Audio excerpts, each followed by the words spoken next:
Welcome to my startup vlog episode number 3. Boom! In this episode, I'll be taking you with me on a journey of creating a pitch deck for my new fitness startup as well as finding an app developer. Let's go! We are currently staying at a fitness resort which has everything from a massive gym, restaurants cooking food perfectly tailored for bodybuilders, saunas, cold plunges, wannabe fitness models, and everything my gym bro heart could desire. If heaven exists, this is how I imagine it looks like. To recap, I'm getting started building a fitness accountability app startup. The app is a mix of Duolingo, the language learning app, and Be Real, the social network app, designed to help you stay consistent with your workouts. This is my first week of actually working on the startup, and my girlfriend Erin has yet again kindly agreed to help me with the pitch deck design. I worked this morning on putting an outline together of different things that I would want to put into a pitch deck, and hopefully, you will help me put it into a pretty slide format. Something like that. But it's been raining all day. Yeah. So we're kind of bound to be here. So I can create my own bowl. Let's see, I'm gonna have some chicken breasts 2 times. Like the most chicken I can get. I created an outline, kind of following the standard thing that one would want to have in a pitch deck. So the problem we're solving, the solution, the go-to-market, monetization, and the why now and why me specifically. Let's stop here for a moment. First of all, apologies for the weird camera angles. The entire resort enforces a strict no professional camera equipment policy, so we had to film everything on a combination of iPhones and these Ray-Ban glasses with built-in cameras. The purpose of a pitch deck is to show that I actually have a viable go-to-market and business strategy. This is way more important than having that one perfect idea. To be honest, ideas aren't really worth that much. It's all about execution. That's why I'm gladly sharing my idea completely publicly here with you on YouTube without really caring if anybody copies me. So why specifically did I choose these 6 questions in the outline? Well, because if I have a very strong answer to each and every one of them, chances are that my business is actually worth investing into. By the way, if you don't really care about the pitch deck and all the business details that I'm going to talk about, feel free to skip to this timestamp where I'm going to hit the gym.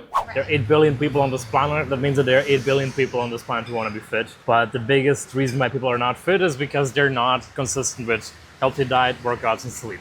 Right. These 3 things are the main ones. And the solution to this is, well, the fitness app, which is kind of a merger of Duolingo and Be Real for fitness. So we're using 3 elements to get people to go to the gym. The peer pressure, the gamified algorithms, just like Duolingo, and this AI accountability coach. That's kind of what I explain here and what we copied from different apps. VCs, for good reason, like to see that you're taking good things from other apps and not reinventing the wheel. The idea is to really leverage the YouTube channel, but not as a marketing tool, but instead as a community of followers who will hopefully like this app and test it and follow the journey of us building this app. So I have, let's say, 5,000 to 10,000 people who are really actively watching my videos. I think that should be very helpful. Then in terms of monetization and market size, I want to take the approach of Duolingo. So there will be an ad-free premium subscription is the correct word. I did some math here. I went with the number 300 million people visit the gym at least once per month. Let's say 5% of the people, they want to use the paid app, $4.99 per month. Yeah. The remaining 95% are going to just use the freemium version with ads. For the people who don't pay for the app, we make about $1 per month per user from the ads. In terms of the total addressable market, if there are 300 million people, 5% pay $5 a month, and 95% pay nothing, but ad revenue, that's $360 million a month, or $4.3 billion in total addressable market size in ARR. So this is super important, because if you want to raise venture capital nowadays, I think you need to probably have a total addressable market potential of about $3 billion. The more interesting part, though, is the personal coaching. These people, if they use the app, they will probably also be interested in some kind of personal coaching eventually. This is hard to quantify and have to rethink these numbers, but assuming that 5% of the people, of the 300 million people who want to use some kind of coaching, we're looking at 15 million users who might want to do some kind of coaching with real human coaches, by the way. Right. So the app would actually have a network. I want to copy everything from Upwork here. There will be a network with ratings and everything of personal coaches in there. Let's assume that 15 million users use this. Each user does on average 4 sessions per month at $50. In the US, it might be a bit more. Other countries might be a bit less. These numbers might be a bit high estimate. You're looking at a total volume of about $36 billion per year, and I would charge a 10% commission. But the total income potential here is $3.6 billion per year. So overall, $8 billion per year in potential income. This is a huge market. This is a good outline for like the story. Like if I'm looking at a pitch deck, but I think the math makes sense. So what I was saying is, for every number we want to have like credible sources for it. because otherwise you're just making up numbers. That's my feedback. I'm like looking at these numbers and I'm like, what's your source? Let's briefly look at the why now section. Okay, let's pause here for a moment. Why does this why now section matter so much? There are two simple rules in Startup Land. If you have a great idea that is too early, it's a bad idea. The rule number two is, if you have a great idea that somebody could have already turned into a $1 billion startup about 10 years ago, chances are that there's a reason why nobody has done it yet, and you may just not have figured it out yet. I think this section is a bit weaker because there's not some groundbreaking technology or regulation shift that happened that suddenly this is a great app idea. Because what we see is you'll probably ask us, okay, if this is such a good idea, why has nobody done that before? There are a few reasons though. OpenAI's voice AI feature was released 4 months ago, and I think this is the main one. Because you want to have people be called by their coach, which doesn't sound like a robot, and actually holds them accountable. And also what really changed is this personal brand marketing through social media is more popular than ever. So this idea that I build this in public, I think that's something that's very strong right now. This section feels weak to me because you're saying, why am I using these tactics to build this? But you're not actually saying, why am I solving this problem now? Here's how I think about it. People like Bill Gates or Warren Buffett are not really looked up to anymore as much because they may be incredibly rich and successful in some ways. But nowadays, the new standard is you want to be good looking, you want to be fit and rich. You can see Jeff Bezos is jacked now, Mark Zuckerberg is becoming fit. Yeah. Telegram founder, super jacked now. And now, ladies and gentlemen, time for my favorite part of the day, the gym. Since I've been hitting the gym every single day so far, the only thing that's left for me to do is abs and cardio, which I kind of hate, but it's still gonna be pretty good.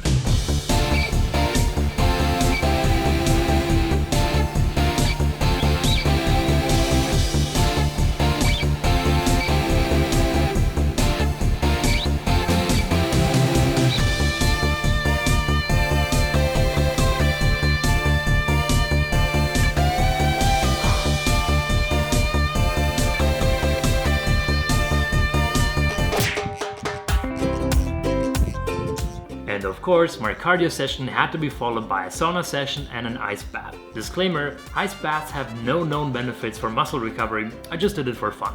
And with that, back to working on the pitch deck. That looks good. Thank you. Got a healthy ginger shot.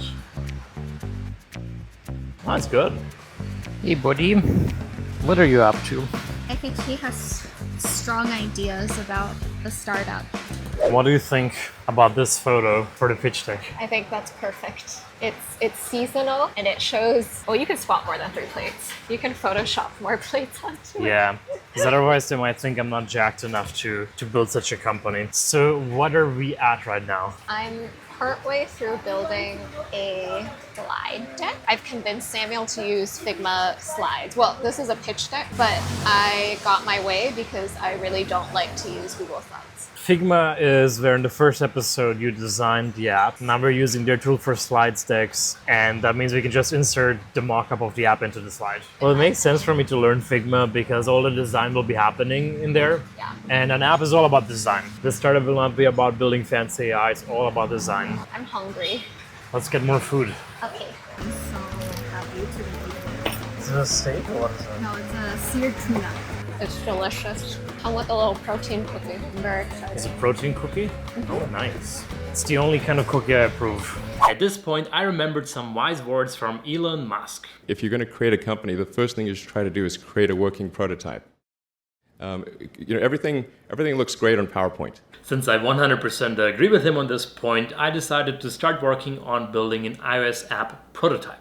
Now, since I'm not an iOS app developer and have never written any code in Swift, I resorted to Instagram to look for someone to help me out. Hello, my friends, and greetings from Bali. I'm looking for an experienced iOS developer to help me out with a little project. So I want to create an app. Very simple, just a proof of concept. Will probably be around 50 to 100 hours of work. It should just be something I can put out there for fundraising purposes. What are you doing right now? I'm working in Microsoft Paint because I realized I need someone to help me out build an app prototype. So I had this genius idea. Have a look at this. Why are you in Microsoft Paint on a MacBook? Ah, I got a cramp in my foot. Oh my God.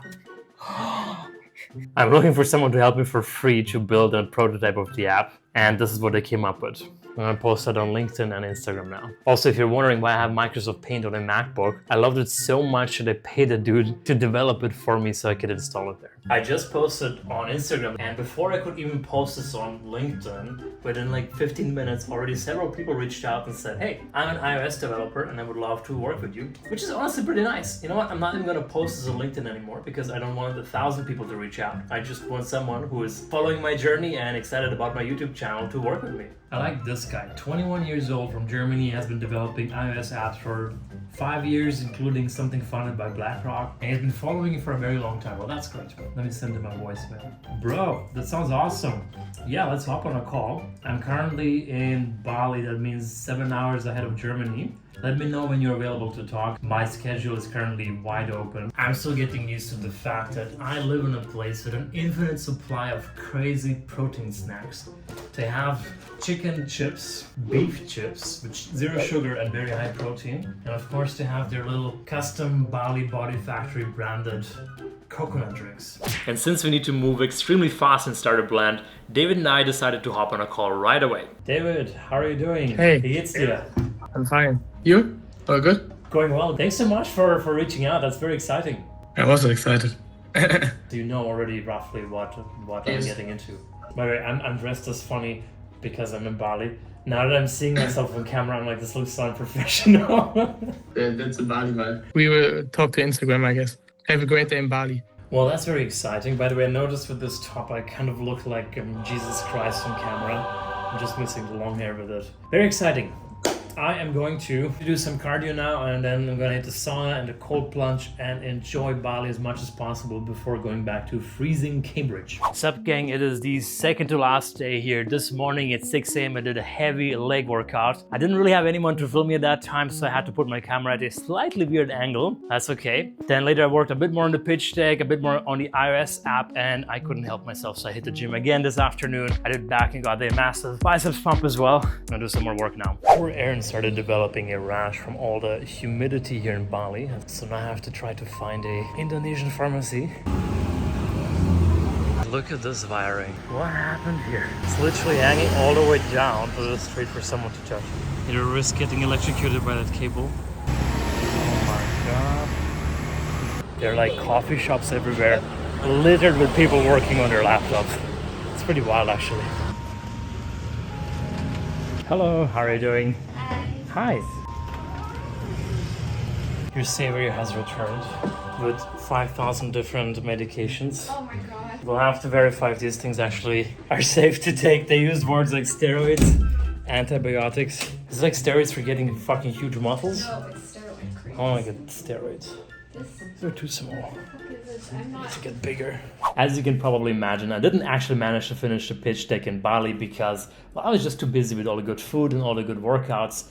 But I got close to finishing it about 2 weeks later with the help of Aaron and also my previous co-founder, Jeremy.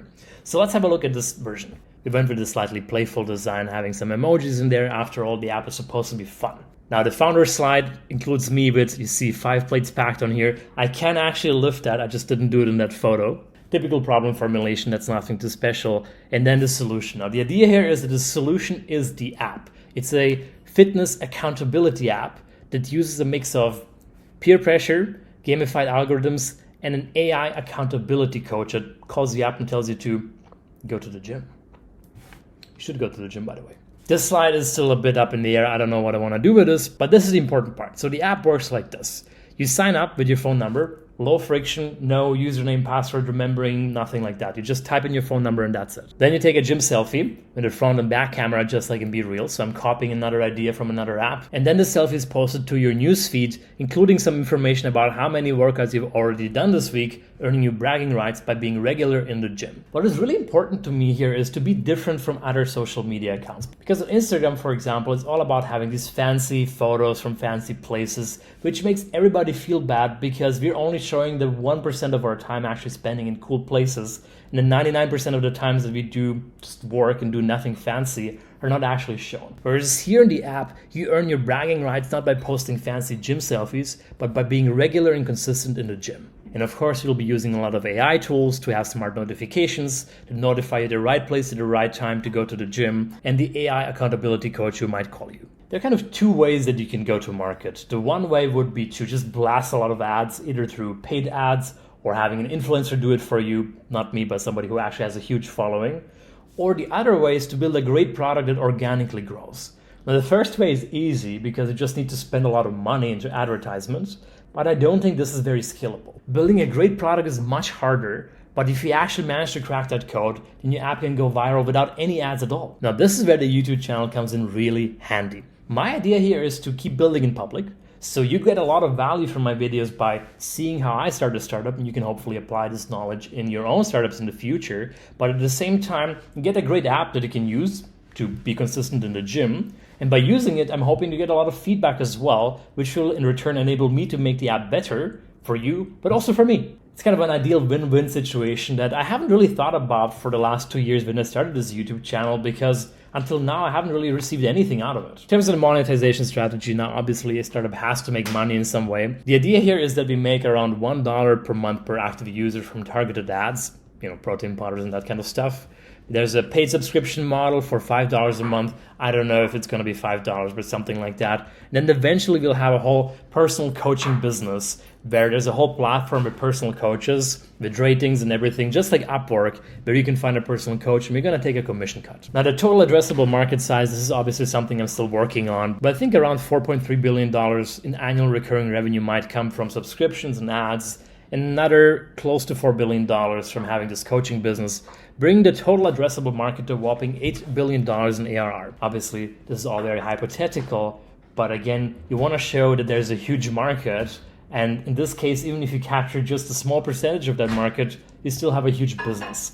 On the other hand, if this was only $8 million in ARR potentially, and assuming that I only captured most 1 or 10% of this, it wouldn't really be a business worth investing in. Now, the detailed go-to-market strategy is a lot harder because obviously here I have to plan month by month how I would pull this off. My idea here is in January I release the first episode. Check, I've already done that.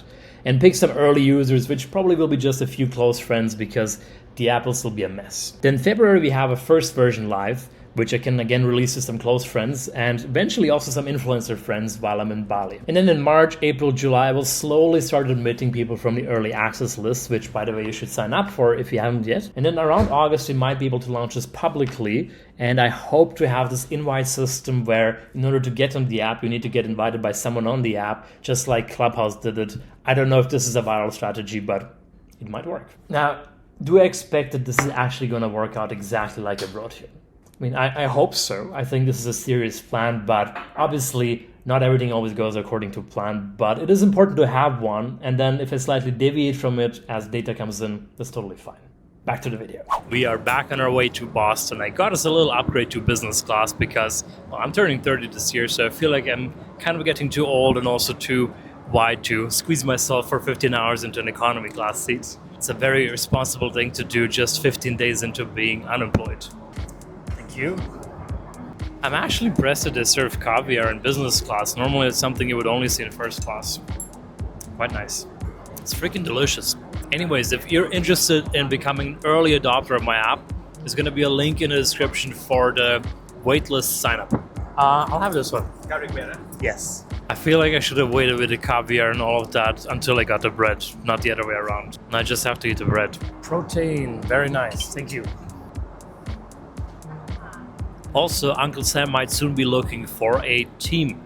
That means a founding team, including engineers and lots of other people. So if you're interested in working with me in any kind of capacity, make sure to check out the link in the description. Having some interesting Thai dessert here. I have no idea what it is, but it tastes good.